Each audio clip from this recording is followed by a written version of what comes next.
Bienvenue sur XXXL Foot, la chaîne qui décrypte le football sans filtre, avec passion et vérité.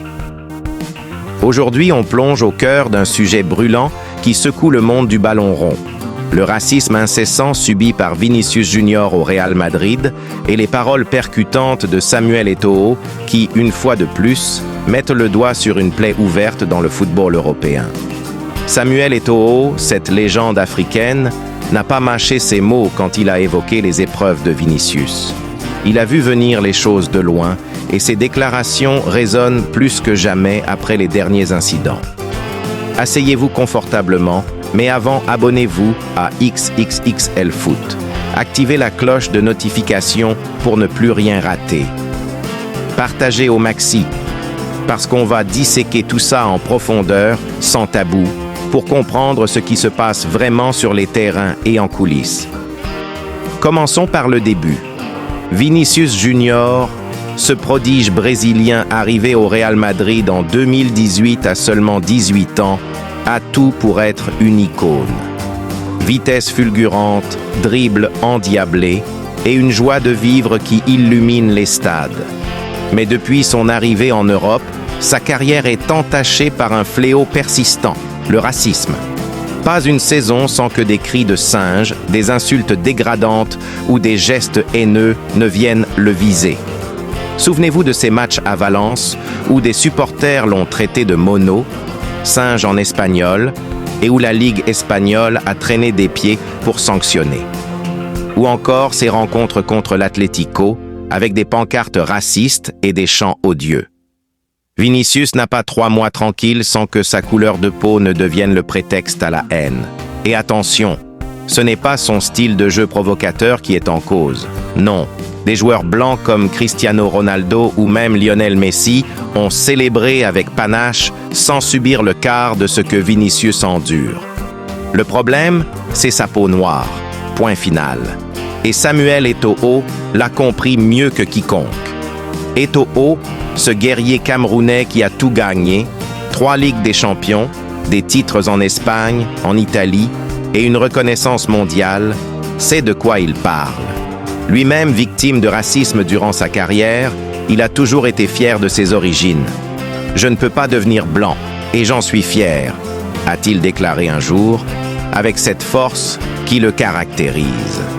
Quand il s'est exprimé sur le cas de Vinicius, Eto'o n'a pas tourné autour du pot. Il a prédit, il y a des mois, que pour que les choses changent vraiment, il faudrait une action collective radicale. Imaginez, tous les joueurs noirs, tous les footballeurs d'origine africaine en Europe, décidant de boycotter un ou plusieurs matchs. Il suffira d'une fois pour que les choses commencent à bouger, pour qu'ils comprennent enfin l'impact de ces joueurs en Europe, a-t-il expliqué. Et il a raison. Le football européen repose en grande partie sur le talent des Africains et des Noirs. Regardez les effectifs du Real, du Barça, de Manchester City ou du PSG. Sans eux, les stades seraient vides de magie. Mais quand il s'agit de les protéger, c'est le silence radio ou des mesures cosmétiques. Prenez l'hypocrisie des interruptions de match, un point que Eto'o a martelé avec justesse. À chaque fois qu'un joueur comme Vinicius est victime d'insultes racistes, l'arbitre arrête le jeu, pour le reprendre 2 minutes plus tard, comme si de rien n'était.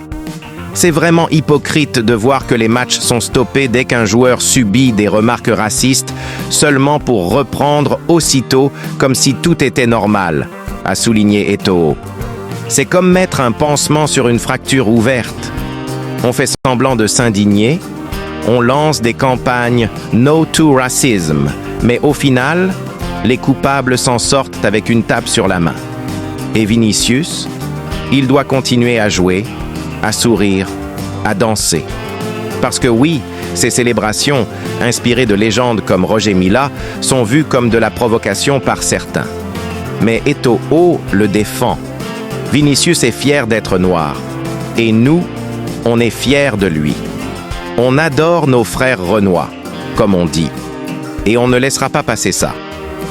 Maintenant, parlons de l'incident récent qui a tout fait exploser. Ce match de Ligue des Champions entre le Real Madrid et Benfica. Une soirée qui aurait dû être une fête du football, mais qui a tourné au cauchemar raciste. Vinicius marque célèbre avec sa danse signature, un hommage à la culture africaine, à la joie pure du jeu. Mais les supporters de Benfica, chauffés à blanc, lancent des projectiles sur lui. Vinicius doit même se protéger la tête avec ses bras. Puis arrive ce jeune Argentin de Benfica, Francisco Prestiani, ou Prestiani comme on l'appelle parfois. Il s'approche de Vinicius, cache sa bouche avec son maillot et lâche un mot qui glace le sang. Mono, singe. Oui, vous avez bien entendu. Vinicius, choqué, va voir l'arbitre et Prestiani écope d'un simple carton jaune pour provocation. Mais attendez, ce n'est pas tout. Vinicius, lui, prend un jaune pour avoir montré son maillot en célébration. Double standard flagrant. Quand Messi a fait la même chose contre le Real, c'était « Waouh, quel génie !» Mais pour Vinicius, c'est un problème. L'UEFA a ouvert une enquête. Et si le racisme est prouvé, Prestiani risque plus de 10 matchs de suspension. Et il le mérite amplement. Dans ce chaos, un héros s'est levé. Kylian Mbappé. Le Français, coéquipier de Vinicius au Real, n'a pas hésité à défendre son frère d'armes. Sur les réseaux sociaux, il a posté « Ne t'arrête pas de danser, Vini !» Et en privé, il a été encore plus direct, traitant Prestiani de raciste sans filtre. Mbappé a même déclaré que si Vinicius avait refusé de reprendre le match, il aurait été le premier à quitter le terrain avec lui et à entraîner toute l'équipe. C'est du leadership pur.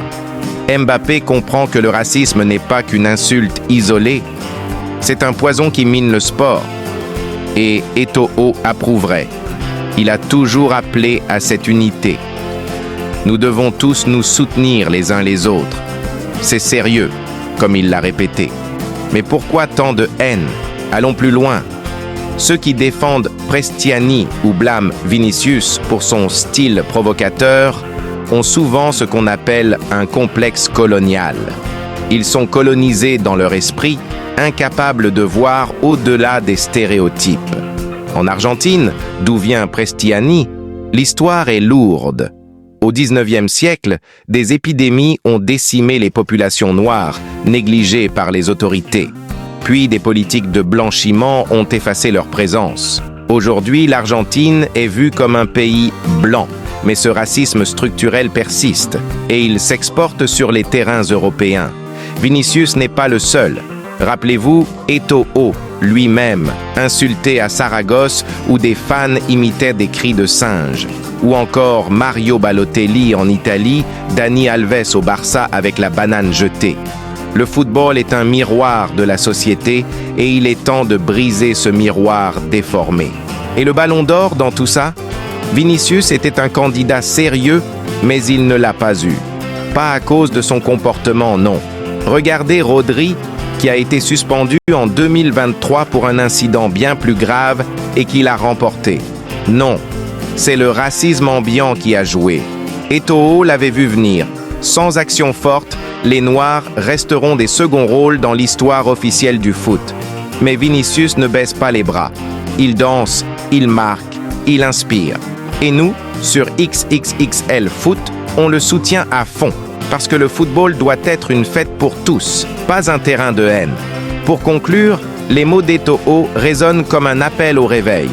Il faut des sanctions exemplaires, des boycotts si nécessaire, et une solidarité sans faille.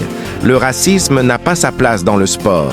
Vinicius, Mbappé, Eto'o, ils représentent l'avenir d'un football inclusif.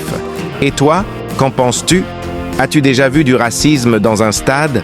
Partage tes expériences en commentaire, like si tu soutiens Vinicius, abonne-toi pour plus d'analyses sans concession sur XXXL Foot. Partage cette vidéo au maximum parce que tout le monde doit savoir ce qui se passe et CA doit changer pour un mieux-être de tous, pour la bonne conduite de l'humanité, car l'humanité passe également par le respect mutuel dans tout type de sport. On se retrouve bientôt pour du foot XXXL Foot. Peace and love.